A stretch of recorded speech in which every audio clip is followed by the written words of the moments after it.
from Lincoln High School that I met the other day, I've known, said, you guys are lucky. You really got you have a very large alumni association.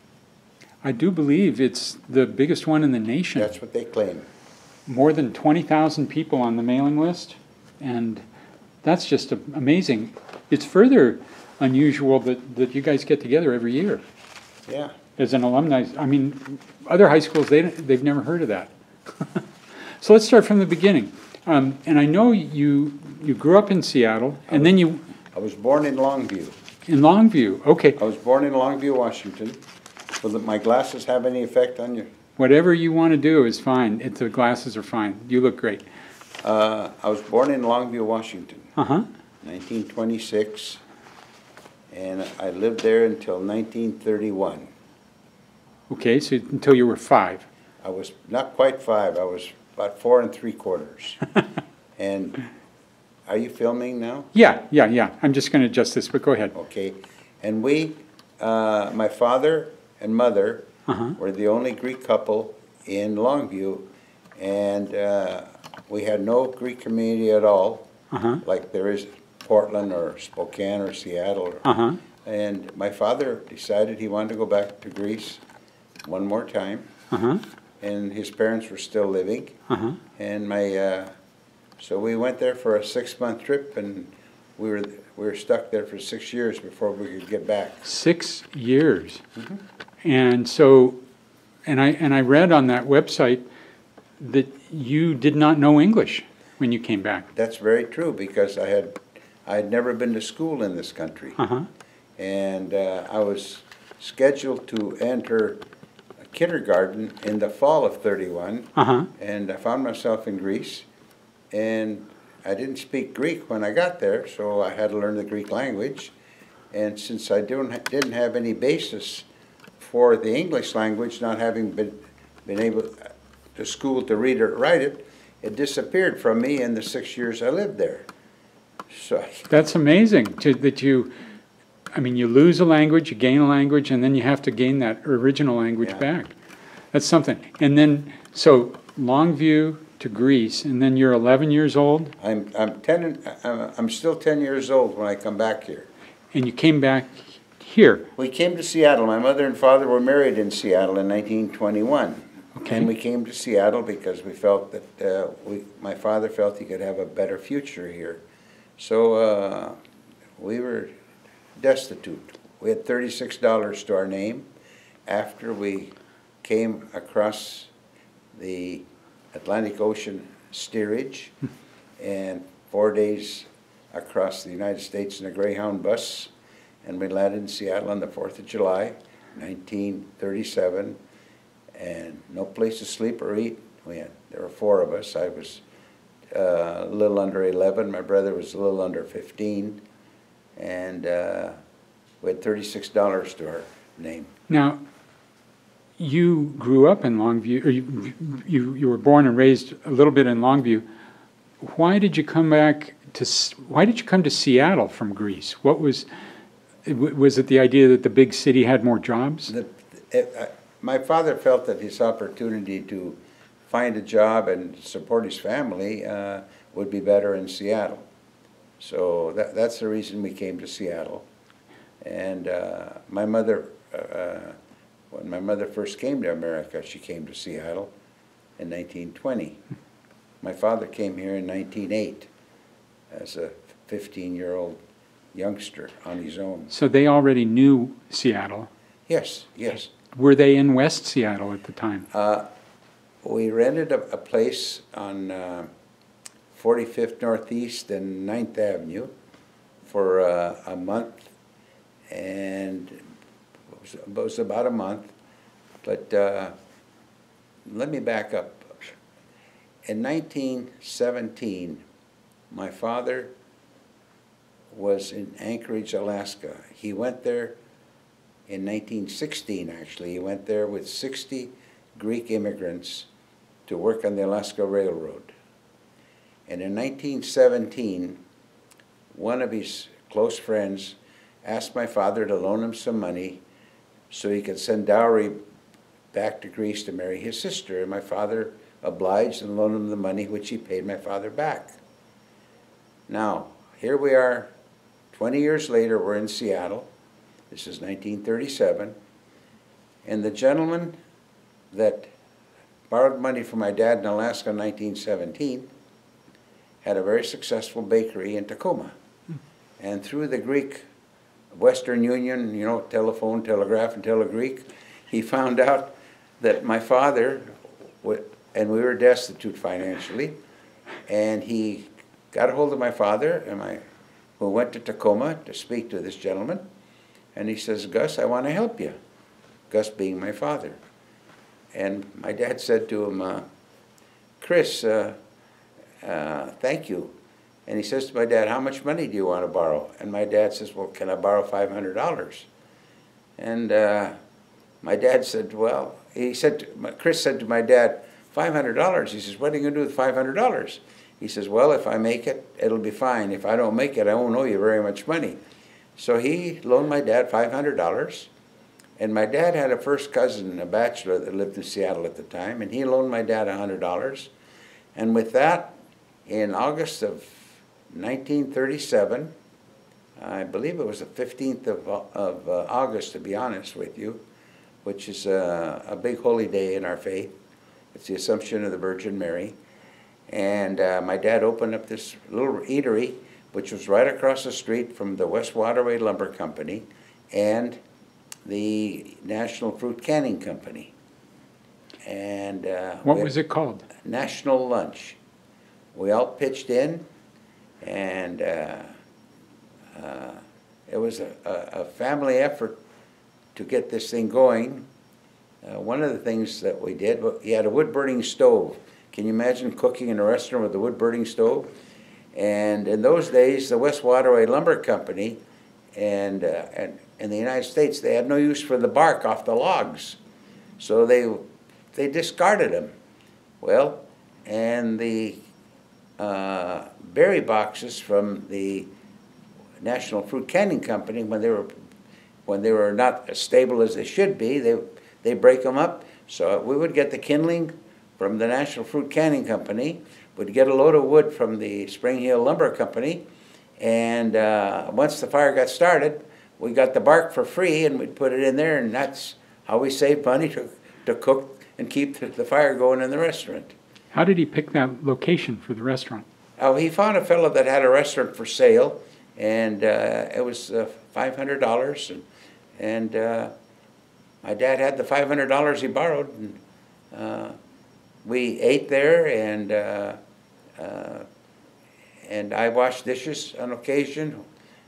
My mother was a waitress, my dad was the cook, and with that we were able to support ourselves. We rented an apartment at the Bridge Hotel, and it was a 2-room apartment, and my brother and I slept in one double bed in the one bedroom, and my mother and father slept in the other double bed in the same bedroom.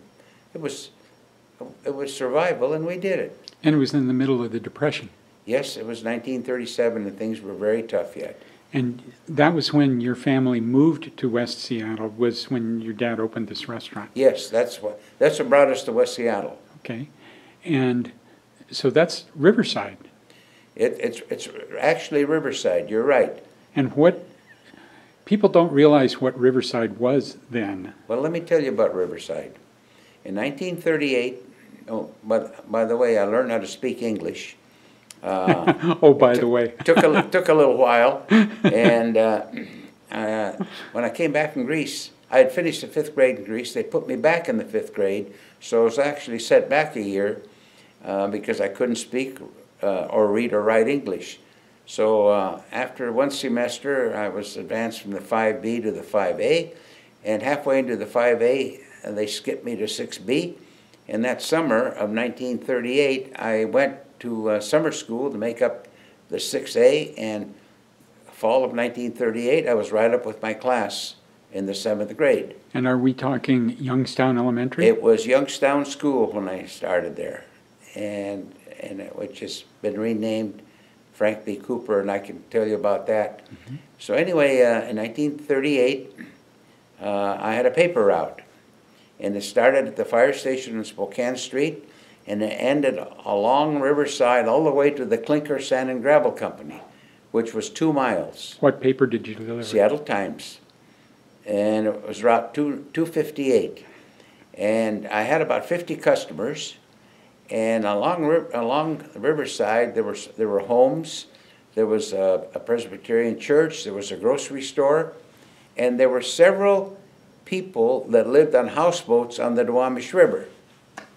And so I earned enough money the first month to buy a used bicycle.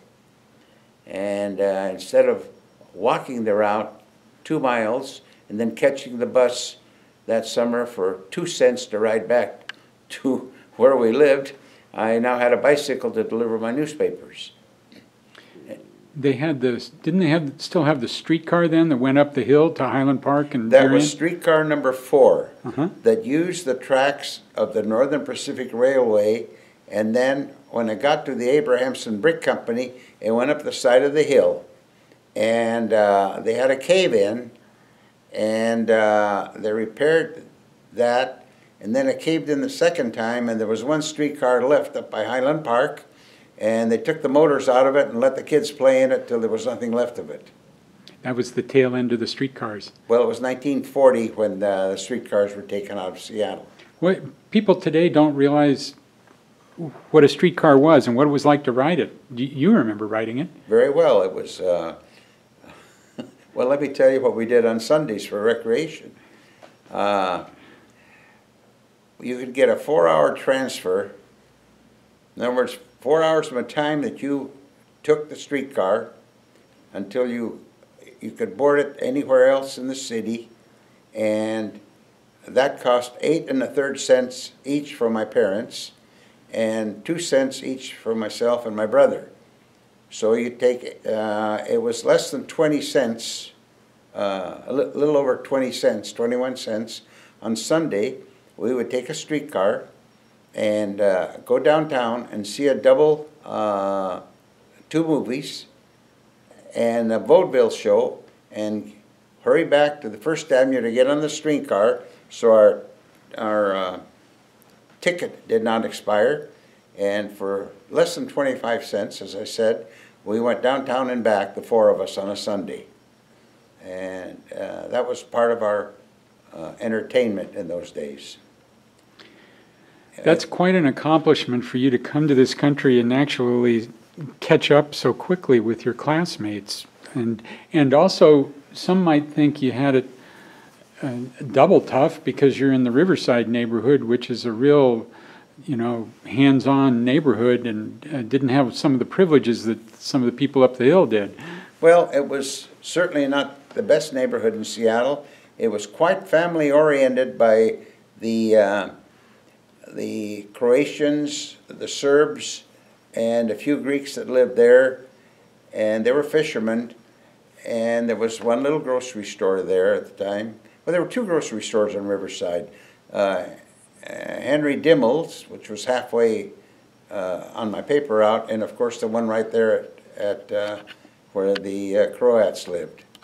But I want to tell you something that happened to me on my paper route. It was a Sunday morning, and I was delivering the papers, and I slipped and I fell in the Duwamish River. and I was not quite up to my waist because they had gangplanks to get to the houseboats to deliver the papers. It was just and as the tide affected the houseboats, they would go up and down.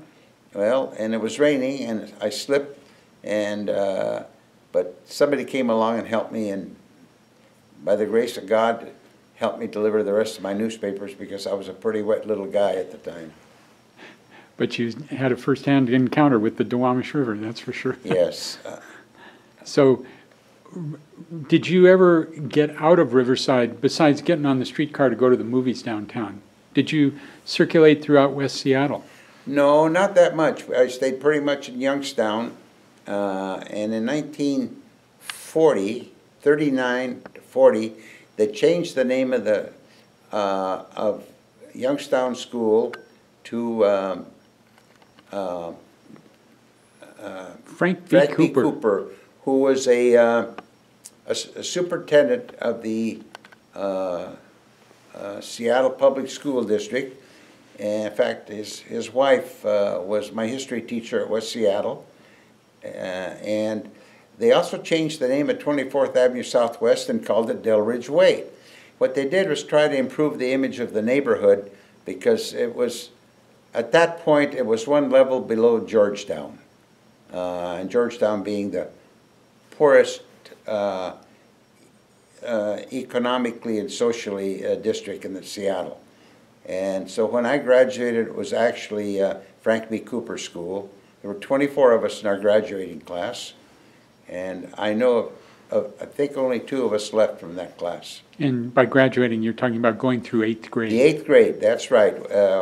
Youngstown School, or Cooper as you call it, and Highland Park were the only 2 grade schools in West Seattle at that point that had grades 1 through 8. Because Madison was open, but that was a far ways away. The feeder schools for Madison were Alki, Jefferson, and Lafayette. And Lafayette. Those were the 3 feeder schools. But they started with the 7th grade. So by graduating in the 8th grade from Frank B. Cooper School, we came to West Seattle as freshmen. And we had a very small freshman class. It was mostly kids from Highland Park and Frank B. Cooper, and a few that went to Catholic school but did not want to commute to downtown. So as you got older and you went into West Seattle High School, how did you get there? Did you walk? That's a long ways. Or did you catch a ride with a car? Well, as the Lord would have it, in 1940, my folks bought a house up on top of the hill, 2 blocks from the totem pole, 2 blocks north of the totem pole, and a little neighborhood there. It was one street was 1 block long, called Prescott Place. It's still there, and my parents bought a brand new house for $6,450. The payment was $50 a month, and the interest rate was 3%. And we struggled to make it, but it was a nice new home built by Sam Benson, who was a Danish man, a very good builder. It was a brand new home, and we had a slight view of downtown Seattle. The street was paved, and it also had an overhead garage door, which was the latest thing out in those days. So by that time, in my freshman, sophomore years at West Seattle, I rode a bicycle. And you weren't far at all. No, it was not very far. That's the neighborhood where Dick Kennedy lived for many years. Howden Kennedy Funeral Home. He was... Yes, he lived right on the corner there. Right next to the totem pole. Yeah, across the street from the totem pole. Yeah. On 37th. We were actually 2 little blocks north of that. Mm-hmm. The next street was Grayson, and the one beyond that is Prescott Place. And why did your family want to move up there? Well, we were affluent enough to buy a house, and you didn't have to rent in the hotel anymore. We didn't want to rent in the hotel anymore, and so we managed. It was a struggle for my dad to meet those payments. And was he still running the restaurant? He was still running the restaurant called the National Lunch, 3549 Iowa Avenue, and the war clouds were coming at this point. And let me back up a minute. When we left Greece in 1937, Greece was the one export they have is olive oil, and they were selling olive oil to buy arms and munitions. And the last year we were there, 36 to 37, you could hardly buy olive oil. We were using cottonseed oil from Egypt because Greece was exporting their main export to buy arms and munitions. 1936, Hitler invaded the Saar and took it over, a little country. And then in 1936, Mussolini invaded Ethiopia, and the war clouds were coming. So my father, who was a good businessman, realized that they were going to build a shipyard in Seattle. So he took an option on 2 parcels of property, one on 11th Southwest and Florida Street, just south of the KOL Tower, and one on along Riverside somewhere on the Duwamish River. And he took a chance, and the shipyard was built right across the street from this property that he took an option on. Now, my dad didn't have the money in 1941 to build a restaurant across from Seattle Tacoma Shipbuilding Corporation, which was on 11th Avenue Southwest and Florida Street. So he spoke to the Johnson family, who were owners of the West Waterway Lumber Company. And they had the funds, but they didn't know anything about the restaurant business. So they made a deal with my father, and they owned 50% of the restaurant. My dad owned 50% of the restaurant, and they split the profits. And of course, they got paid back their initial investment, and they were partners during the war, and they did quite well financially. It was a 24/7 operation. They built 46 destroyers across the street from my dad's restaurant during World War II. And that helped us financially, and things have been good since then. You and your family really became embedded in West Seattle, which, as we all know, is different from the rest of Seattle. It's a peninsula, and there's kind of a separate, special feeling here. And then you move up the hill, real close to the high school in the Admiral area. When you were growing up and moving into that area, and in your high school years and during the war, what was West Seattle like to you compared to the rest of the city? Describe it. It was a very homogeneous community. It was a blue-collar community. And the interesting thing that I've said about West Seattle, and I can quote the late Emmett Watson, who said, there's more waterfront property and more view property in West Seattle than any other district in the city of Seattle. And he also said there were probably more millionaires in West Seattle, but they don't wear it on their sleeve. And I think this, I'm paraphrasing or trying to say what the late Emmett Watson said. So we blended into the community very well. My brother was a senior at West Seattle at that point in the fall of 1940. I was a freshman, and we blended into the community, and everything has been good ever since then. Could I get you a cup of tea or coffee? I'm fine, thank you, Eva. Would you like a Greek cookie? Sure. You don't have to. Did you turn it off? Oh, I'm sorry. Pardon? Oh, No, don't worry about it. There's can editing. edit. Oh, Okay. yeah. all right, sorry. No problem, no problem. But I can make you a quick cup of decaf, regular, or tea, or herb tea. You know, there's got to be What? one person in Seattle who doesn't like coffee, and so I signed Two of up for us. the... Two of us. You don't? Never touch it. You know, I had about this much in my whole life. I was about, I don't know, 5 or 6, and I went up to my mom and I said, "What are you drinking?"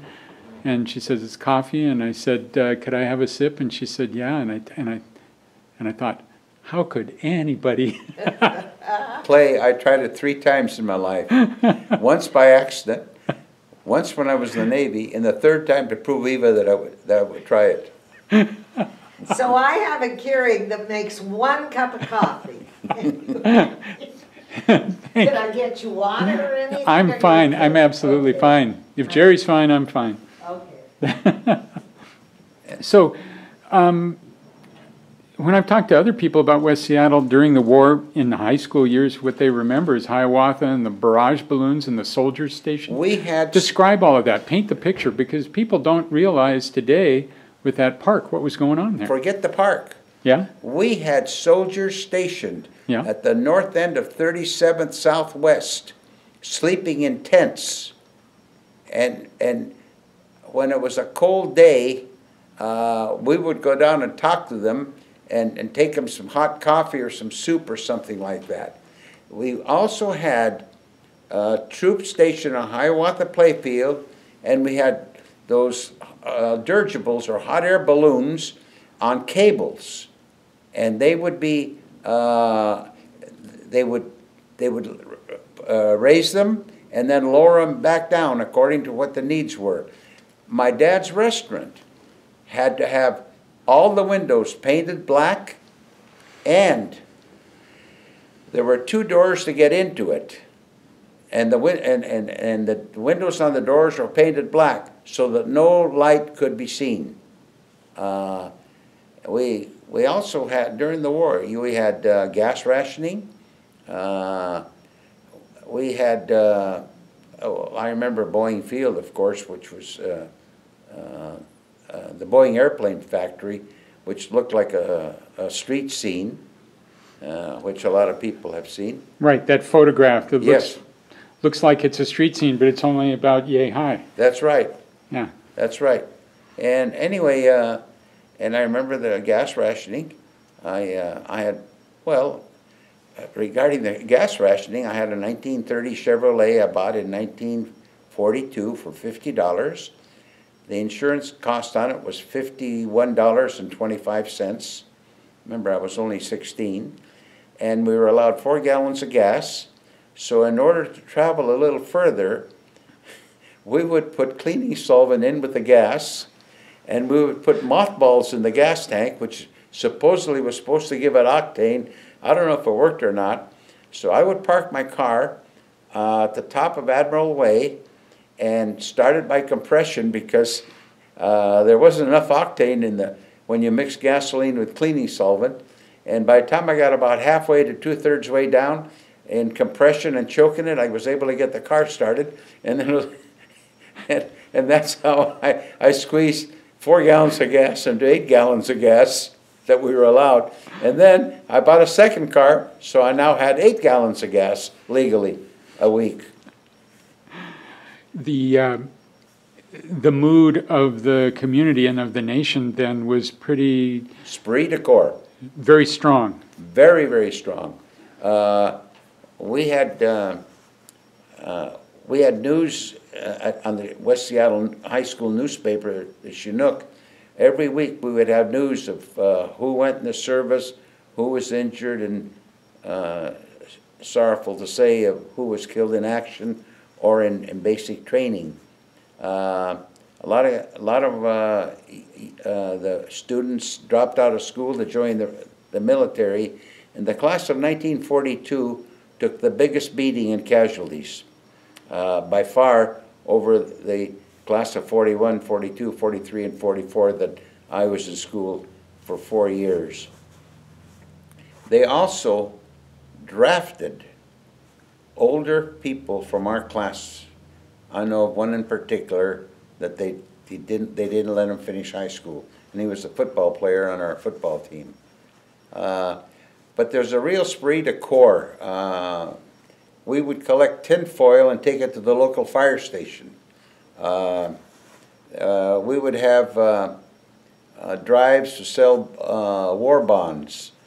We would collect scrap metal. We would that could be recycled to make more steel.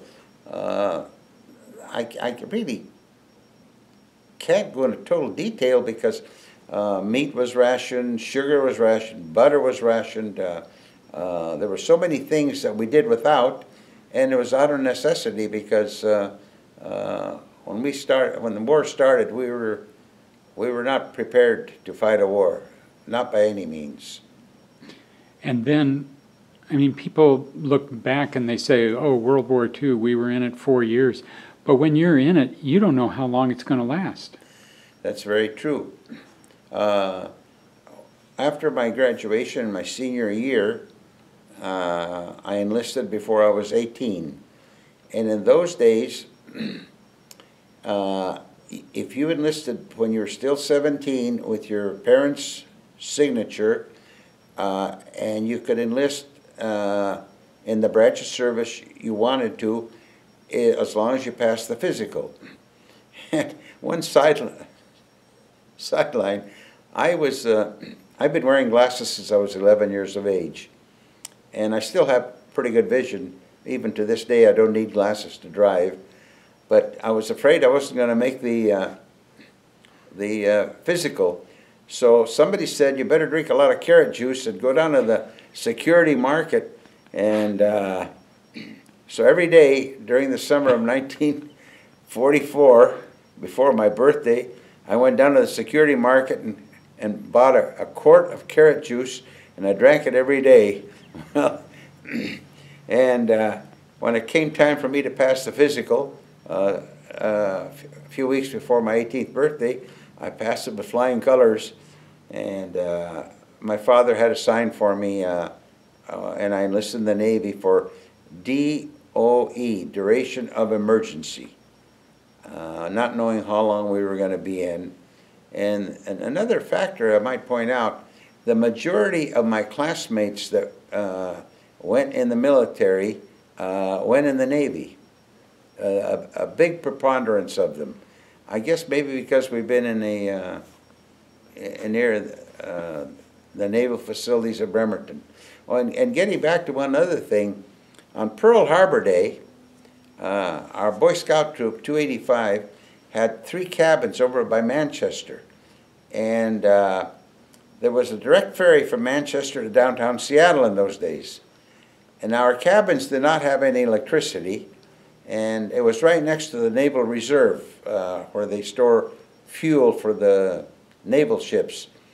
And we had gone for a weekend, and 3 of us are still living in West Seattle that were together on that day, Dick Barnicat and Ken Lothian and myself. And so we walked, it was about a mile to the ferry dock, and that's when we found out there was a war on. And by the time we got to Coleman Dock, it was teeming with servicemen waiting to get on the ferry to go back to Bremerton. And I remember that very vividly. But again, to sum it up, there was a esprit de corps that existed that I haven't seen since with our country. You served, and then you came back home when? When the war was over? Yes, I went in I enlisted in August of 1944. I went to Farragut, Idaho to do boot camp, and I got sick. I was doing guard duty in about a foot or 2 of snow in the winter, and in northern Idaho the snow accumulates to much bigger quantity than it does in Seattle. And I got sick and I wound up in the hospital, so I missed graduating with my boot company. And then a second time I got sick and then was back in the hospital. So I didn't get out of boot camp until about March of 1945, and they wanted to send me to become a pharmacist mate, basically working in a hospital or aboard a ship that has the facilities for that. And that's the last thing I want to do in the Navy. And I said, look, I somehow wiggled out of it, and they said, the only thing we can give you is sea duty. I said, let's go for it. So I volunteered for sea duty. I'm in Bremerton for 1 week, and then I boarded the USS California, which was sunk at Pearl Harbor on December the 7th. Now, I'm going to back up about that. In 1938, on Navy Day, the ships would come into Puget Sound, into Elliott Bay, and they would have an open house on certain days of the year, and there would be cruisers and destroyers and battleships, and to entice, at free open house, to entice people to join the military. So 1938 on Navy Day, I went aboard. I got on a small power boat down at the docks, and where did I go? On the USS California. And in 1942, October of 42, I had my 1930 Chevrolet over at our cabins, Boy Scout troops at Manchester, and I saw this ugly-looking thing coming in. I drove over to Port Orchard, and I saw this thing coming in, not knowing what it was, and it was the USS California after they raised it at Pearl Harbor. And little did I know, in 1945, I boarded that same ship. And I was involved in the last two naval engagements of World War II, Okinawa and the East China Sea. And we went down to the Philippines for R&R, Rest and Recreation, and that was not the purpose of going down there. The purpose was to paint our ship a darker gray. Now the Navy only has one color gray. Now, the invasion of Japan was scheduled sometime in October of 1945. And we were scheduled to go bombard a place called Paramushiro in northern Japan. We found this out later. They never told us where we're going or what we're doing. And I was an enlisted man. I was working as a dispersing storekeeper, handling payroll accounts when we were not in combat. And so we go down to the Philippines for R&R, and they start painting our ship a darker gray. And the reason for that, it would blend in with the atmosphere in the fall of '45, so they could not easily detect us. Well, after we were down there for a few days, they dropped the one atom bomb. Then the second one came a few days later, and by then the Japanese had accepted the surrender, and so we hightailed it back up to Okinawa to wait for our orders. And as soon as we got our orders, we went to support troop landings in Wakayama 1 on the southern island of Honshu, on the southern part of the island of Honshu. And we were there for a few days. We just anchored out there. I didn't get ashore. And I never got ashore in Okinawa either.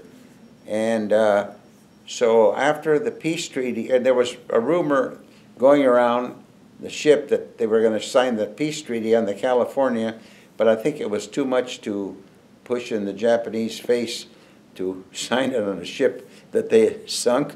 So together with our sister ship, the Tennessee, which was also damaged at Pearl Harbor, not as much as our ship, we supported the troop landings in Wakayama 1. And then after the peace treaty was signed, we got to go to Yokosuka, which was the main naval base of the Japanese Navy. And we saw the derelict ships that they had, which was, it was like a junkyard. It was really, they had nothing left. And we got to go on a 2-hour boat ride up to Tokyo. And of course, there was nothing to see in Tokyo, nothing to buy, but I can say I've been to Tokyo. And the pictures I have and the memories I have are certainly not good, because we killed more people bombarding Tokyo than we did with the atom bombs. Anyway, and then after we did this stint, we went back down to Okinawa, and we got our orders. Since we were the last battleship that had the 14-inch guns, what I mean by this, the projectile was 14 inches in diameter. The next series after us had 16 projectile, 16 inches diameter. So all the old battleships were, and we were 20 years old when Pearl Harbor broke out. Now we're 24 years old, or 25 years old. We were scheduled to go to the east coast of the United States. Well, when they rebuilt, when they refurbished the ship, and they in Bremerton in the fall of '42 until early '44, when it went out to sea the first time, they put blisters on each side of it, 8 feet wide. And the idea of that was if a torpedo hit, it would not damage the permanent part of the ship. So now here we are, our beam, which is the width of the ship, is 114 feet, and we can't go through the Panama Canal. So our commanding officer, Lunsford Y. Mason, Jr., he was the senior officer in our a group of 9 naval ships. He chose to take us around the world. So we went down to Singapore for 3 days, and at the time when we were in Singapore, they were herding Japanese prisoners out of the Malay Peninsula. And the city was quite cosmopolitan, a lot of ethnic people. It was a very dirty city because it had just gone through a war and the occupation by the Japanese. From there we went to Colombo and Ceylon, called in those days, called Sri Lanka. We spent 4 beautiful days there, and then we were scheduled to go through the Suez Canal. Well, the Suez Canal in those days was dredged to 32 feet, and we were 34 feet below the water line because we were loaded with ammunition and with fuel oil. Our group of ships, I should have said that earlier, were our sister ship, the Tennessee, our ship, the California, and then 6 destroyers and a tanker. And the tanker was full of fuel oil to supply the destroyers because they didn't have the fuel capacity we had. So instead of going through the Suez Canal, we went down to Cape Town, South Africa. We spent 4 beautiful days down there. And then it took us 17 days from Cape Town to get to Philadelphia, Pennsylvania. And we arrived on the 4th anniversary of the sinking of our ship in Philadelphia, which was December the 7th, 1945. And we were on the newsreels, and it was quite a beautiful scene to see the welcoming we had when we came back from the war. And I was in the Philadelphia Navy Yard for, I was on the California until sometime in January of '46, and then I was assigned to the naval base there to do payroll work until I was discharged in June of 1946. And you came back here. I came back home. And at that time, were you thinking that you'd be in West Seattle forever? Oh yeah, yeah. It was my home. It was my neighborhood. It's where I spent my many wonderful years of my life. And I knew 37 to 44, it's 7 years, formative years. I was a cheerleader at West Seattle High School. I was the Yell King, who was the top man in the cheer squad. I was too slow and too short to play sports, so I chose to be a cheerleader. And that got you to the Monogram Club. Yeah, that got me to the Monogram Club. I'm not an athlete, I'm a cheerleader. And 2 of our children have followed me in being cheerleaders at West Seattle. That's great. But the point is, you knew early on that you wanted to be here the rest of your life. Absolutely. There was no other direction that I wanted to go. I commuted to the University of Washington for 4 years, lived at home with my parents, and I knew I was going to live in West Seattle. But let me give you a little sidelight about my mother when I came out of the Navy. My dad had this restaurant in Harbor Island, and the sailors would come in there, and they would eat, and my mother would see them. She was a cashier there at the restaurant. She'd see them come in with these tattoos on their arms from the night before or the week before, and she took quite a disliking to tattoos. And so when I came out of the Navy, I'm discharged and I'm home, I'm taking a shower, my mother walks in the bathroom and pulls the shower curtain, and she says, "Turn around." So I covered my proverbials, and I turned around, and she says, "Thank God you didn't get any of those pictures on your body." And then that evening, my dad used to smoke in those days. He offered me a cigarette, and my mom and dad were very pleased that I didn't smoke, because I said, "Look, I don't smoke. I didn't learn how to smoke." And my dad wanted me to have a drink with him, and the only drink he would mix was bourbon and 7, and I never liked the taste of that, so I took a little sip with my parents that evening, because it was a joyous occasion for me to come home and not be wounded, and it was a momentous occasion in our family life. So anyway, getting back up, while I was still in the service in Philadelphia, my brother, who was going to Columbia University at the time, he got a medical discharge from the Army, said to me, "Apply to get in the University of Washington, because they would not have enough room for all the GIs. And sure enough, I applied, I was accepted. And before I got out of the Navy in June of '46, they wanted me to stay in for another 6 months because I had a very specialized rate doing payroll. And they wanted me to go aboard a cruiser and do a goodwill cruise on the African West Coast, which would have been nice. I would have seen more parts of the world, but I told them I couldn't do it because I'd been accepted at the University of Washington. So I started the fall of '46, and I graduated in 1950 from the University of Washington. And you went into business. No, I didn't go into business at that point. Oh, And I was a salesman for a canned food company called Libby McNeil and Libby. And I went to work for $45 a week, which was $9 a day. And I had specific routes to sell my groceries, like Rainier Valley, Pike Place Market, Mercer Island, Bellevue, Juanita, clear up to North Bend. And then they altered my territory, so I had Vashon Island, Bainbridge Island, and the whole Kitsap and Olympic Peninsula. And this was my territory that I covered regularly. I did that for over 3 years, and then I quit my job, hoping that I could rent this garage in downtown Seattle that my father owned a quarter of, and the Johnson family owned 3/4 of. And so I went to work for some friends of mine that had a parking lot in a gas station on 5th and Madison.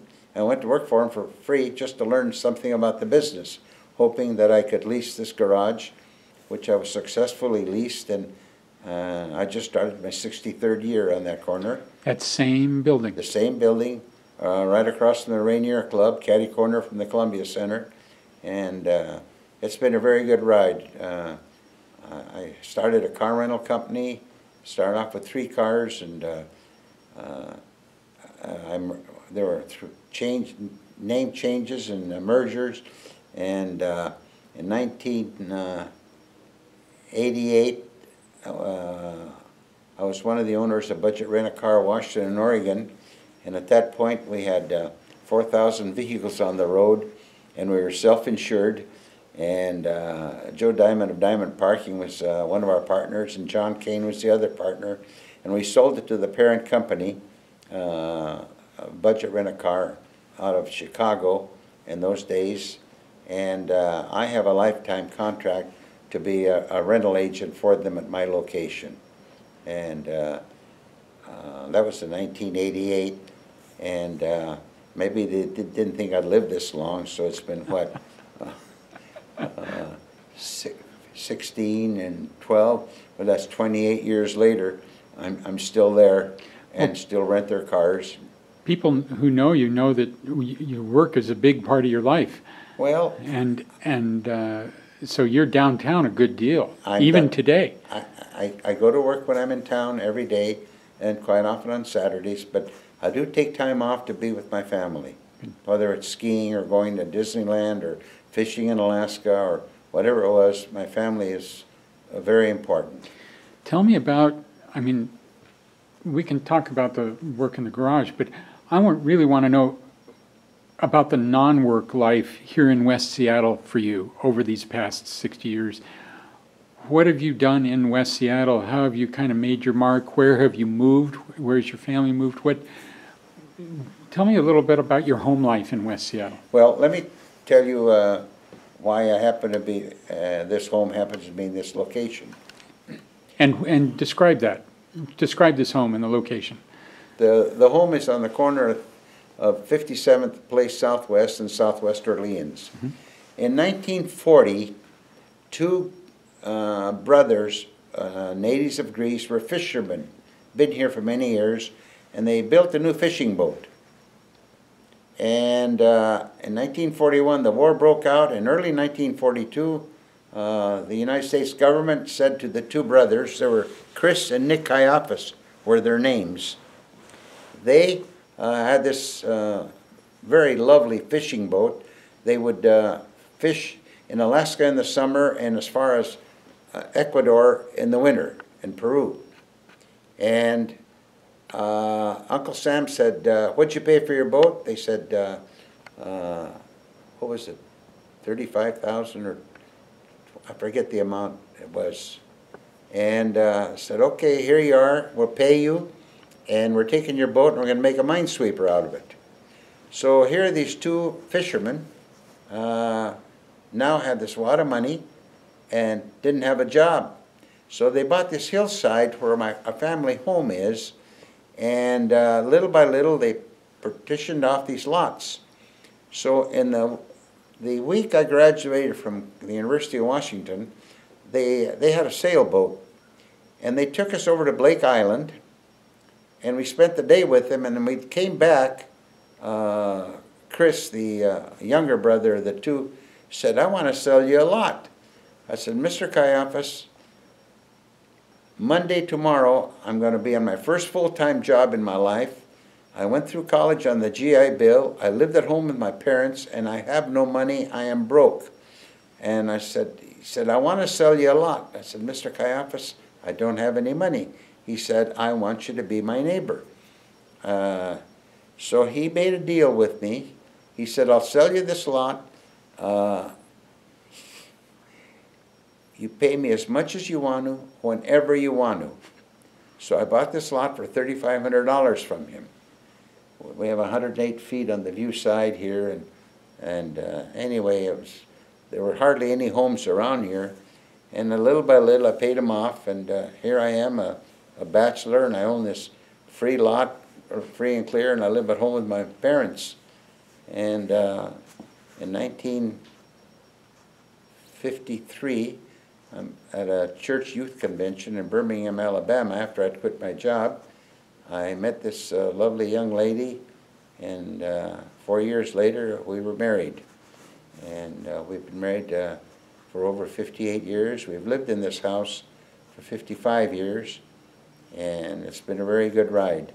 Now, getting involved in the neighborhood in West Seattle, whenever there's something going on about urban villages, I'm always there to say this is not what you should be doing. When it came to the funding that was there to build, to refurbish James Madison Junior High, my wife was involved very strongly in that. When it came time to, they were going to shut West Seattle down, and we were at a school board meeting because they had made up their mind they're going to shut down West Seattle. And my good wife saw, I was there, that the feeder pattern they had for West Seattle, they're only going to have one or two schools feeding into it, whereas in other schools they had 5 and 6 and 7 feeder schools. And she pointed that out to the school board, and there was a lot of hand clapping and everything, and my wife and those other ladies are very instrumental in keeping West Seattle open. It's not like Queen Anne or Lincoln that went bye-bye, and of course Broadway before that. The rest of the city has looked at us as a stepchild. I don't mean this in a bad or a sarcastic way. It's a fact. And when people who have never been to West Seattle but have lived on the east side or in the north part of Seattle come here for the first time and say, wow, this is pretty nice over here. Look at these views you have. And I mean, how many people know about Schmitz Park? I mean, I'm sure there are a lot of people in West Seattle that don't know about Schmitz Park and what it really does, or Camp Long, or Loman Park, or Lincoln Park. We have so many amenities in this peninsula, and I'll fight till my dying day to maintain the quality of life we have here. The new bridge was easier for us to get downtown, but it let the cat out of the bag. A lot of people discovered West Seattle, and since then we've had a lot of apartment houses, a lot of condos, which is destroying the fabric of West Seattle, according to my feelings. It's and they're not even, when they're building a lot of these facilities, they don't even have enough parking, and I'm just sad about what's going on, because the rest of the city, Magnolia's not going through what we're going through. Ballard, of course, is changing. They've got their problems like we have, but I'm disappointed in the direction that our city is doing. That's a really good turning point for another area I wanted to ask you about, and that is the Junction. You got involved in the Junction a while Yes, back. I've been involved with the Junction Association. I own a piece of property there. That's the one with Curious Kids. Curious Kid, yes. That's right, that's right. It's a beautiful store. It has non-violent toys. I want to repeat this. It has non-violent toys. You don't buy a fake little gun. You don't find these toys that the kids are playing with their thumbs all the time. And it's a treat to walk in that store. I have a very good tenant, and she also has classes there that she conducts, art classes, and it's a wonderful asset to the neighborhood. How did you come to own that building? My father owned it, and I bought it from my father's estate. How did your father come to own it? I mean, investing in the Junction is a My dad, pretty smart thing. My dad had an eye for real estate, and a fellow came along with my dad and told him about it. My dad bought it, and then upon my dad died first in 1979. My mother died in 1981, and I bought it out of my mother's estate. Do you know the history of the building, how old it is? And I think it was built in 1926. It was it's actually two stores, but it's combined into one now, and it has a loft.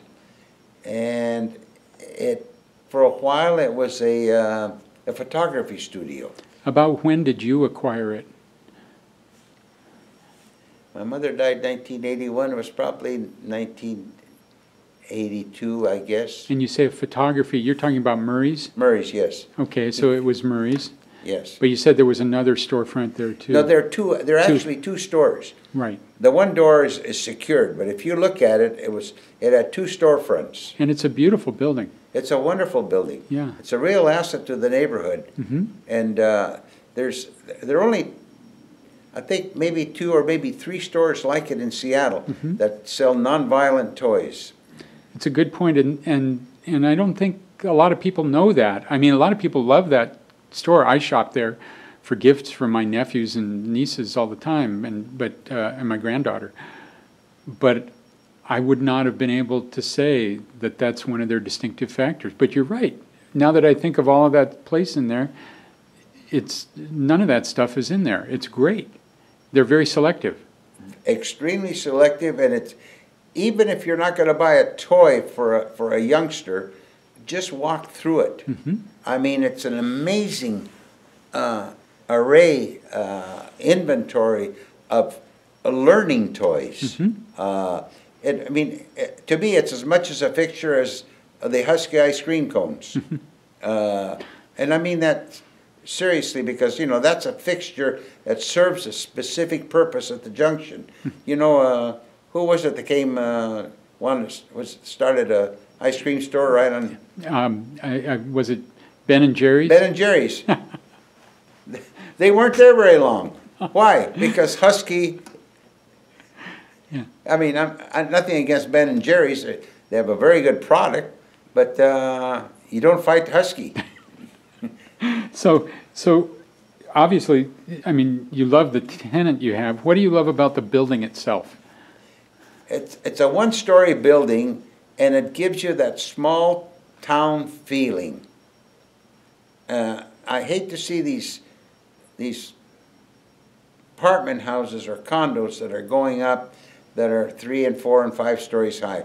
It loses the small town feeling. And so what have you done to enhance or maintain it over the years? Has it been pretty solid over the years? It's been a very solid piece of property. We do have a little problem. There's a creek that runs underneath it, so we have to maintain a sump pump in the basement. People don't realize that the Junction used to be a swamp. Well, before it was built in 1907 or so. that's very true. So you really take care in selecting your tenants. Yes, I've been very blessed to have the tenant that I have. You didn't go out and seek a toy store, it came to you? No, it was brought to me by a realtor, and I've been so blessed. Mm-hmm. It was vacant for a short period of time, and this lady has done a magnificent job with it. You're talking about a small town atmosphere. What do you think makes the Junction as a whole a special place?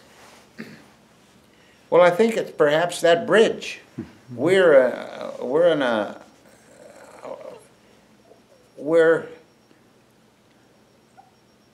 what's the word I want to say? We are a stepsister, if you want to call it, or we're not.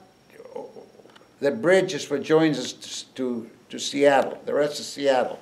So and you go through that industrial area, and a lot of people look to us as maybe a stepchild, and yet we have all the amenities we need here in West Seattle. They maybe don't look beyond the industrial area. A lot of people don't. Yeah. That's very well said. I mean, you can certainly see the steel plant and Harbor Island when you're coming over the bridge. Yeah. And you, The Duwamish River is a dividing line.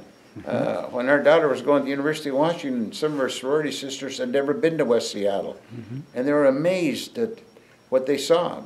but talk about the Junction itself. I mean, there are a lot of business districts, but the Junction is special.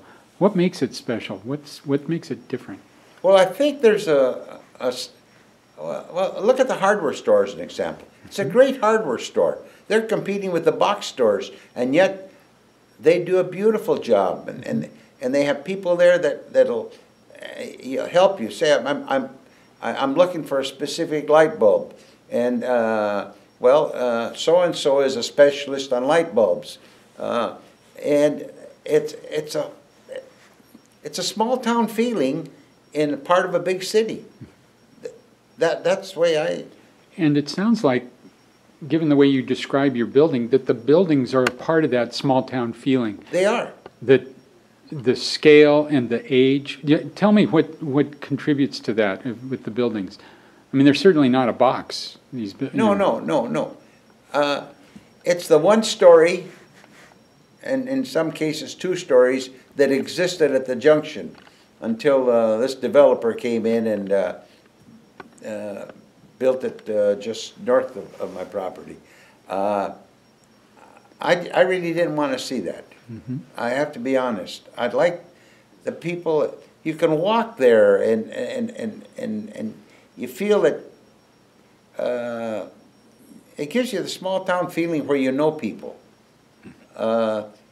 Whether you're going to go to the bakery, or you're going to go to the drugstore, or you're going to go to buy a bottle of liquor, or whatever it was. It was a small town feeling, and with the high rises, we're losing that. So, are there advantages of being in the Junction as a property owner as opposed to other areas? I mean, advantages to you? I guess what you're saying is you like to be a part of preserving that small town atmosphere. Absolutely. Okay. I hope I hope they don't change it any more than they already have. So tell me what's worth preserving in the Junction. Are you talking about the buildings I'm themselves? talking about the buildings. I mean, I'm looking at the Husky. I look at the Pogie Tavern. I look at the fellow that sells the used records. I mean, The Easy Street in the Easy Street. Ham building, yeah. I look at Easy Street. It's a fixture. It's a very wonderful store to have, serving 80,000 people in this peninsula. I think it's about 80,000, is it? On this peninsula. And you talked about the Ben and Jerry's. Well, now that's a Cupcake Royale. For years that was Helen Sutton, Yeah. La Grace, but that's a fixture as well, that building. Like that watchmaker that's around the corner. Like Menashe. Like Radio Shack. Don Swanson Insurance. The hardware store, of course, is a real fixture. the one thing that I think we could improve is, I think we have a little too many restaurants. That's my feeling. And That certainly is a change. It didn't used to be as many restaurants as there are now. But people didn't used to eat out as much as they, yeah, that's true, and the restaurants do attract people to the shops. to the shops. So that's the good point. Mhm. On the other hand, percentage-wise, I think they're probably a little high on the restaurant side. So you're talking about the businesses being stable and unique. Are the buildings a part of that appeal, the old feel of the buildings? Yeah, yeah. I don't want to walk down a street where everything is brand spanking new. I want to look what they did with Leavenworth as an example. I mean, they created something there, and we already had this creation at the junction. And the wonderful thing that they did years ago is when they bought those houses and had that free parking. I mean, that is a real asset to the junction. And that's under threat now, the West Seattle trustee parking, you know that, I mean, just like the building that's on the back side of your building, I mean, that used to be parking. I mean, developers, people who see potential for growth in the junction are looking at those parking lots Exactly. as well, I can build a big building there. The parking lots are a real asset to the junction. Look, I'm in the parking business in downtown Seattle. You know. I mean, there hasn't been a building built in downtown Seattle since I've been in business that has enough parking to accommodate their tenants and those that visit their tenants. They're creating a problem by not having enough parking. And the far-sighted people that bought those lots, and my father was one of them, by the way, they saw a vision, and it helped create a wonderful shopping area. I don't think you can find another one like it in the Seattle area. No. With that parking and with the long, many of the businesses are long and narrow so that you enter and then you can go out the back and there's the free parking in the back. That's unusual. And also the 2 blocks that you can walk from the parking lot to California Avenue. The passageways. The passageways. Those 2 passageways are a wonderful thing to have. That's right, that's right. So you would like to see that small town atmosphere. Do you think the junction, I mean, we've seen those 2 big buildings on California Avenue. It's not ruined yet, is it? I mean, can we still save the heart of the junction, do you think? I hope we can. I hope we don't have greedy builders who are looking for to make the big bucks and forget the consequences it causes to a hometown feeling. What's going to happen to your building when you're gone? Are you able to pass that feeling along to whoever inherits it or purchases it? It'll go to our children. And they have the same feeling that They you have do? the same feeling because they grew up in West Seattle, although only one of them lives here now. The other 2 are out of state, but they come and visit us very often. I mean, you're speaking like a true West Seattleite because you know what that special feeling in the junction has been there your whole life. Well, let me give you an example. There used to be a Shucks Auto Supply store, Yes.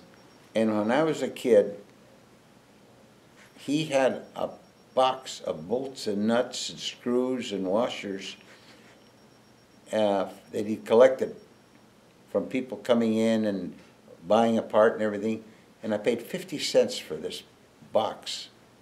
And I bet you I have 95% of those bolts and nuts and screws are still sitting on my workbench. I mean, there are, I and my classmates who are still alive, Dick Barnick and Ken Lothian and Don Peters, who meet once a month and have lunch together, have very fond memories of the junction when the father of one of the classmates was a branch manager of Washington Mutuals. And he would, when he was going to college, he could go in there and do his work and use the typewriter in the bank after hours. Where else can you do that nowadays? These are the memories we have. That's a small town atmosphere. It's a small town atmosphere, which we've enjoyed. Do you own buildings elsewhere other than your garage and in the junction? No, just So you really focused on investing in your home community. absolutely. You followed your father's footsteps. He was smart in doing that. Yes, and we're in the process of buying an apartment house in West Seattle. You are. Yes.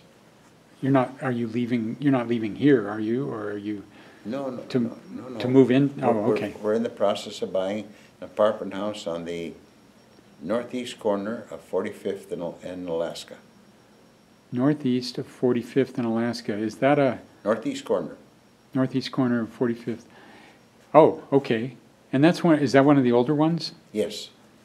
That's just down the hill on Alaska. There's a 40 new apartment being built due east of it. Yes, Yeah. but that's another investment in an. Well, we just sold some property downtown, and so Okay. And how old is that apartment building that you're buying? I think it's 40 or 50 years old. And again, you have an appreciation for the older. Absolutely, it has. What is it about the older buildings that makes them different from the more modern ones? What makes them you smile about them? Well, I can give you an example. Yeah. Look at the Arctic Club. Look at the Dexter Horton building. Look at the Exchange building. Now compare it to the architecture of the buildings that have been built since then. There's no comparison. You can't compare them. So what are those jewels in the junction? When you look at the junction, what are those ones that are like the Arctic Club, only in the junction? What are the ones that are beautiful to you like that? Well, the I architecture. take a little pride in my building because it's a nice brick building. It's beautiful. The Husky ice cream, you can't. There's nothing like it in the city. But that's the tenant. That's not so much is that the building too? I like the Campbell building. Yes. I like the building where the Easy Streets are. The old J.C. Penney store. Oh, beautiful. Those are off the top of my head. I look at the bank on just south of Husky. Well, it's We're just south of Junction Feed and Seed. yeah, just south of Junction Feed and Seed. It's a new building. It stands out because it doesn't blend in with the rest of them. Did you know that it was designed by the same man who designed the World's Fair, Paul Thierry? I did not know that. He's a very famous architect. I did not know that. Yeah, yeah. And it does stand out, doesn't it? Yes, and that apartment house on the corner next to the Firestone store. I mean, that's been there ever since I've been in West Seattle. You know, it shows its age, but it's part of the older buildings. Do you think there's something about those older buildings that draws customers? Subliminally? I think it helps because you get that small town feeling, and you don't have, you're not in a canyon. Drive down Western Avenue. Oh. You're in a canyon. You might as well drive downtown New York. You don't have that. You don't have that open air feeling. It's hard to define that in a scientific way. It's more of a feeling, like you say. It's the scale that you feel more open. You don't feel like the buildings are gonna dwarf you. You That's don't where- feel, you're- you don't yep. feel you're in the shadows. There you go. There you I go. mean, look at the Admiral District. Hmm. Other than the Safeway that's been built, everything is one floor. Mm-hmm. Other than the Mud Bay, Hmm. which was 2 stories in those days, it was a It's called the hardware store. Ashcroft Building. Is that what it's called? Dan Wiseman owns that, of Wiseman Appliance. Yeah, Yeah, next door. but it's a brick building. It used to be a hardware store. And then, of course, the Admiral Theater is taller than 1 floor, but that's an icon. That is an icon. You were in high school when they converted that from the Portola. I was there, I went to the Portola, and I was there on opening day, and I thought I would tell you that the assistant manager of the Admiral Theater was Jim Bonholzer, who was a classmate of mine. And this coming Saturday, he is turning 90, and his daughter has rented the Admiral Theater from noon to 2 o'clock, and several of us that went to school with him are going to be there to surprise him. What are you going to do there at the Admiral? Are you going to see a movie? Or are you going I to, don't know. It's Visit a in the reception. lobby? It's a reception for his 90th birthday, for 12 to 2 12 to 2, this Friday? this Friday. And it- I wonder if I could sneak in. Maybe I could videotape it. I mean, I would love to to get his memories. I will. But it's a surprise, so you can't It's a tell him. surprise to him, but his name is Jim Bonholzer. Okay. He lives, And he was the assistant manager assistant when you were manager. in high school, well, yes, when that thing opened. He- I got to sit down with him. You know that we got that building landmarked 27 years ago. It wouldn't be there if it weren't a I landmark. know that. And I'll give you, I got to talk to him. call me at my office tomorrow. I will Okay. give you his daughter's phone number. His daughter lives in Hawaii. Is she coming? Absolutely. She's the one that's putting it on. So she's coming in She's from inviting Hawaii. some friends. And he does not know that several of his classmates are going to be there. We're going to surprise him. He's coming in around 12:15. We're going to be there by 12 o'clock. I got to be there. Please come. But you remember the Portola. Absolutely. My mom used to tell the story all the time about dancing the cakewalk with her sister in a man and woman act on the stage of the Portola Theater. This would be in the 30s. You know, they had, and there's a picture of my mom and her sister. One of them's in a top hat and tails, and the other's in a frilly dress. And people don't even know what dancing the cakewalk is today. They didn't know, and they didn't know that there was a Granada Theater. Oh, God. Yes. When we were saving the Admiral, that's the #1 question we got. Well, why didn't you save the Granada? The Granada was a jewel as well. It was a beautiful building. Oh, with that skyrocket marquee and the organ, the theater organ. Well, look what they did with the movie houses downtown. Yeah, They did save the Fifth Avenue that's true. and the Paramount They didn't save the music hall, or the Orpheum. the Orpheum, The Coliseum is Banana Republics. It's a Banana Republic. I remember going to movies there. Did you know that the guy who designed the Coliseum is the same guy who designed the Admiral Theater? I did not know that. B. Marcus Pratica. And he designed the Pantages theaters all up and down the West Coast. Well, the fellow that owns the building, or did own it, where the Coliseum is a West Seattleite, Kenny Alhadeff. Oh, yes, yes.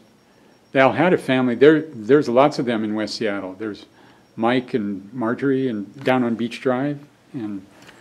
But Kenny redid the Bay Theater in Ballard, didn't he? I don't know that. I think that's an Alhadeff production.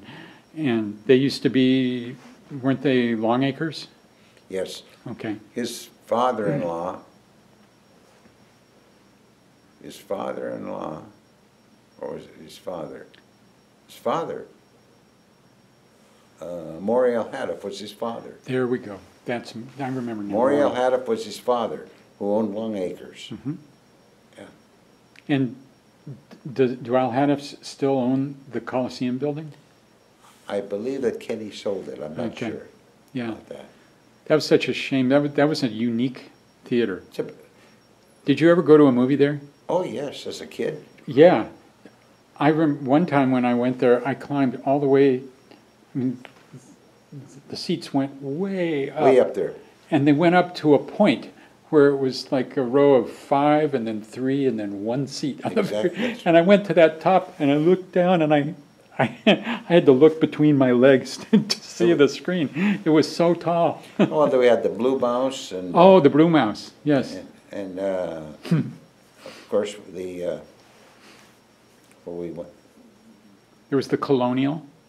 oh gosh, the Colonial, and there was also the,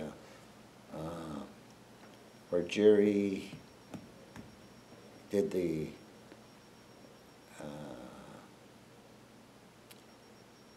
mind's gone blank for a moment. It was, we did double features and a vaudeville and a newsreel. It was the Palomar. Oh, yes. And then, of course, there was the Liberty on First Avenue.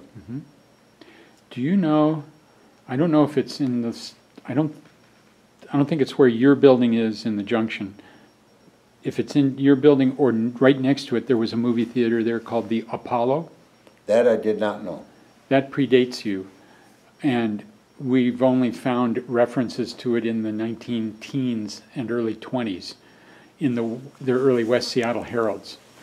And it was right in, I probably could find the address and I may be able to tell you I would like to know that. whether it was in the same spot as your building.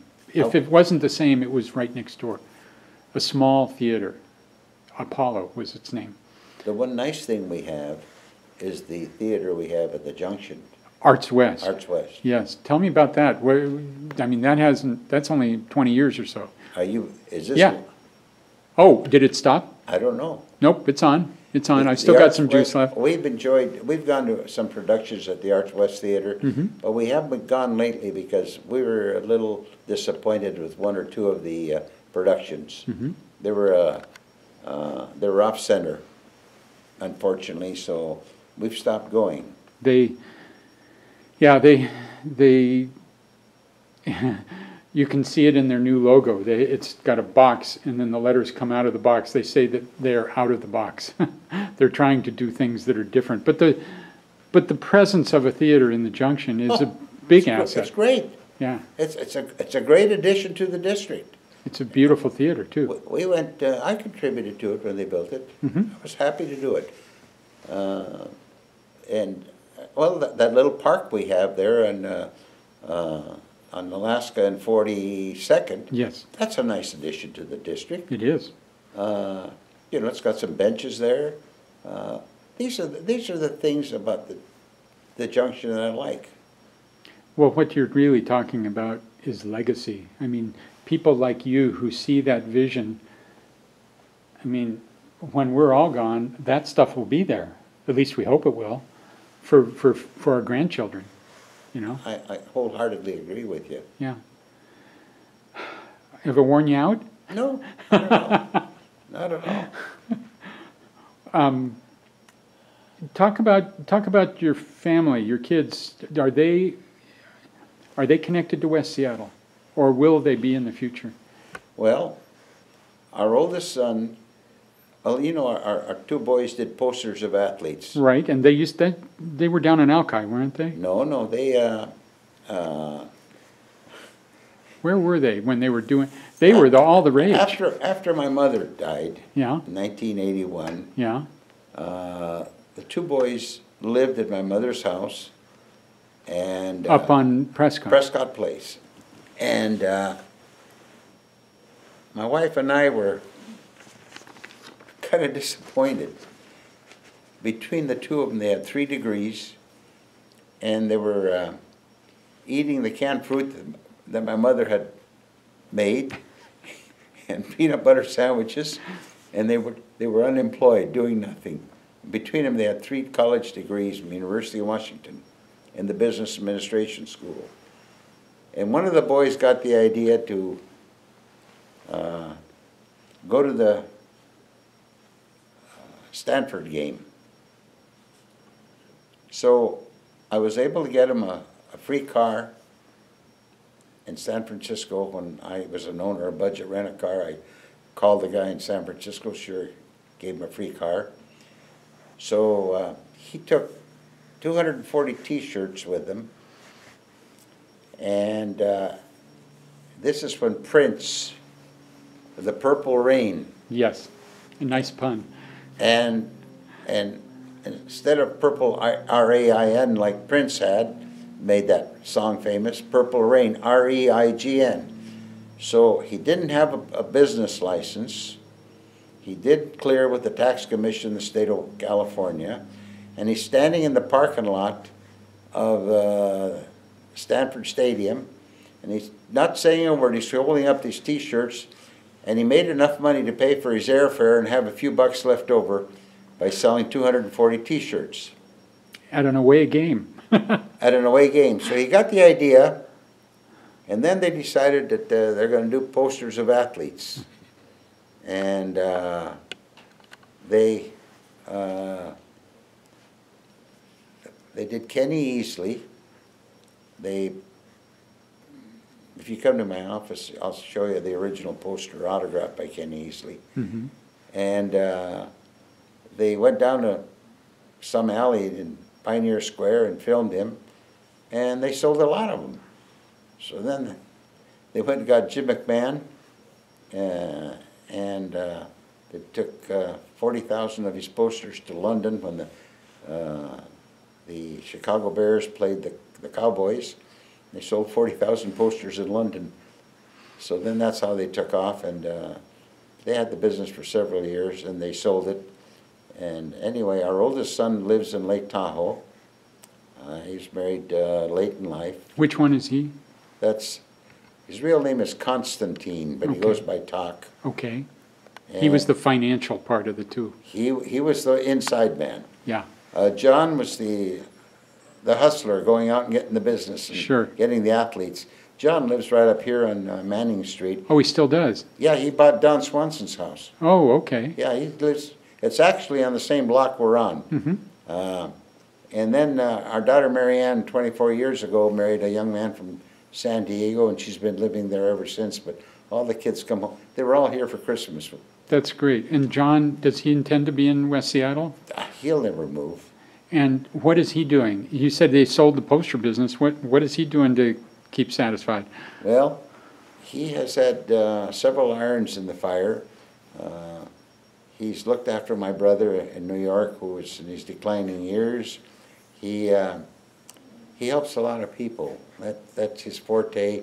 He's also He's made some fortune from the yeah. Both boys have sold the he's business. able to live comfortably He's and, very and help comfortable. people. Yeah, and they're getting involved in my with me now, Okay. and both boys and the daughter, and it's a family. Maybe we ought to get John involved in the Historical Society. He's such a creative guy. And he was born and raised here, right? So, and you say he'll never leave, He was 6 weeks old yeah? when we moved into this house. Wow. And every house he's owned has been in West Seattle.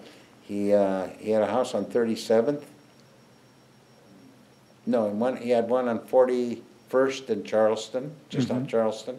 Then he rebuilt a house on 37th, right at the north end of it. And then he bought Don Swanson's old house, which has even a better view than we have.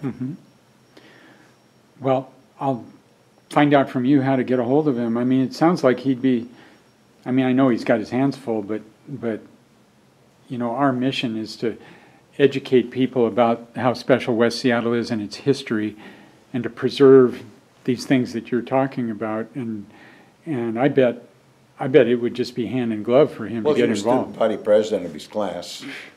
That ought to tell you how much he likes West Seattle. He was a cheerleader at the University of Washington. And don't tell me that's not being an athlete. That you have to be.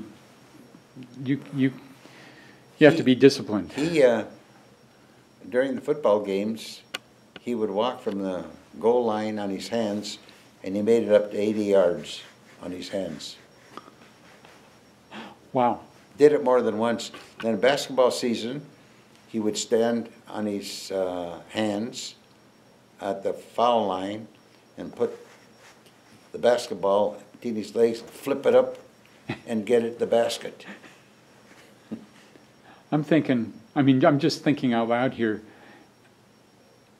What if he put his creative juices to work on West Seattle history? Like, would he create West Seattle history posters? Or what would he do? What would he do to try to ignite people? And sure, we've got a lot of long-timers in West Seattle, but we got a lot of new people. That's true. And they're coming here because they love it. And they're a market to get them involved in what is West Seattle. You're welcome to talk to him. He's a bachelor. He's never married. I'd love to talk to him. I'd love to talk to him. It's not for lack of having girlfriends, I guarantee you. He's I'm sure he draws a lot of attention. He's gregarious, right? he is. He's a wonderful, wonderful person. Very loyal. Well, I just really appreciate what we've done here tonight. I mean, you've talked a lot about your story and a lot about your philosophy of West Seattle, and this will be very helpful. We're going to incorporate the Junction stuff into our Junction survey, but then we'll have the rest of this available for people to view or to use down the road. I mean, you're telling stories that many other people can't How anymore. many people knew that there were houses on Riverside enough to have a paper route? You know, that neighborhood was killed basically by the Industrial. by the industrial. But then think of the Youngstown Business District. There was a Safeway, there was a pharmacy, there was all along Spokane Street. There was a Hudson dealership Yeah. just west of Chelan Cafe. Yes. A car dealership. And there was a Datsun dealership where Southwest Plumbing is. Yeah, just a little ways down Delridge. Yeah. That was a Datsun dealership. And when the Fauntleroy Expressway went in the 60s, so that you didn't have to drive along Spokane Street, I imagine that's what killed that whole business district, right? That's right. There was a big Shell station there, a Bachelor Shell station. He pumped a lot of gas out of there. You had to drive through that whole neighborhood to get up to Admiral or the Junction. Absolutely. And when you didn't have to drive through there, that must have been a sad time for those businesses.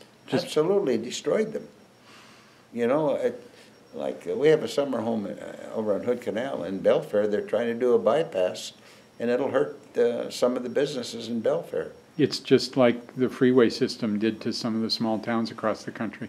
Absolutely. You know, back in 1980, I rode my bicycle across the country. I was 29 years old, and we never wanted to ride on the freeways. We wanted to go on the front, they call them the frontage roads, Yeah. because every 10 miles you'd get a little town, and it'd be a little bit of interest. And with freeway, you don't have to see any small town anywhere. It doesn't make sense to me. Just like taking Highway 1 in California. Yeah. Yes. Anyway, Yes. I hope I've... You've been wonderful. I've been wanting to talk to you for years, and we'll do it again. I'm sure I'm going to think of some other things I want to talk to you about. But this has been great. Well, did you know, how many people knew that on top of Pigeon Hill there was the Alaska Communication System? And in order to talk to by telephone to Alaska, that was a branch of the Army, and they would hook you up to talk to Alaska. I did not know that. And When was that? During the 40s? Clear up to well into the 50s. Really? Huh. You had to go, ACS, Alaska Communication System, was part of the Army. It was just like the artillery, the infantry. And they had an encampment up there, right? There was it was the man that ran that, when I was delivering, I also had delivered newspapers on Pigeon Hill after I graduated from... That would give you your exercise. Yes, I delivered newspapers on Pigeon Hill after I gave up my route on Riverside. It was a better route and shorter walks. And the Alaska Communication System, I put it was a gated community with barbed wire around it. And it was a branch of the military, and their headquarters were down at the old federal office building on First and Madison, that red brick building that's there. And the man in charge of it was Colonel Reed.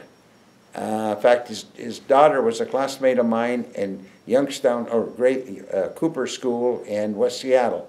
And he was a major in the Army, and he was in charge of that facility. And there were towers there to communicate with Alaska. That was the Alaska Communication System, ACS. And wasn't that a place during the war where they also had barrage balloons? That I can't tell you.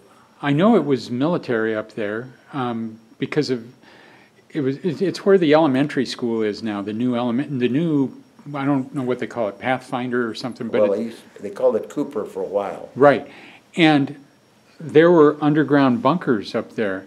I used to work at Fred Hutchinson Cancer Research Center, and I was told that in the late 60s and early 70s that the Hutch was able to use some of the underground bunkers up there on Pigeon Point to radiate patients, to experiment with them on cancer treatment because they would be underground. And I did not know that. And that's where Don Thomas did his first work in Seattle. Well, that was off limits. Yeah. That was off limits when it was the Alaska Communication System. Because it was government. The government leased it to ACS, right? Yes. I had to go in once a month to collect for the newspaper, but the other time I put the newspaper in the mailbox, which was a half a block from the house. Yeah. It still is. I mean, there's the elementary school, but there's still a big swath of land there that's, I don't know who owns that. I mean, is that still the government, I think, or? Well, I really don't know. And you used to be able to get up to it from Riverside. Yeah. It's called Puget, the street is called Puget something. Puget Ridge? No, Puget, well, Puget Boulevard? Puget Boulevard. That's it, that small one. You used to be able to get up there. That's closed off. Mm-hmm. And that's an interesting little community there. I thought that was such an ingenious thing when they put in those bricks for Riverside, that they didn't just put in bricks, but they put the family names where their houses were, as if it were a map. I thought that was really smart. No, you may be talking about something I don't know. No, on Riverside? Where we put the fishermen. When they built a tribute to all the fishermen that used to live there with this guy, Jerry Vandenberg. Yeah. But there are bricks. You haven't seen this? This was about 4 years ago. We had 200 people at a ceremony to dedicate it. Yeah, right there at that triangle. At that triangle where Marginal Place is. If you look down there, the very layout of the streets, there are about 3 streets that go up the hill and then they dead end. Well, the same layout is there in the ground with these bricks. And the people who bought the bricks, their bricks represent each house. And their name is in the place where their houses were. I'll have to stop and look at it again because I made it. You would know all of those people. You'd know all those families. Well, there was the Bejosic, the Popich, the Marine family. The condo complex, we live in a very small, it's 3 units. We're on the top floor. The middle floor is somebody else.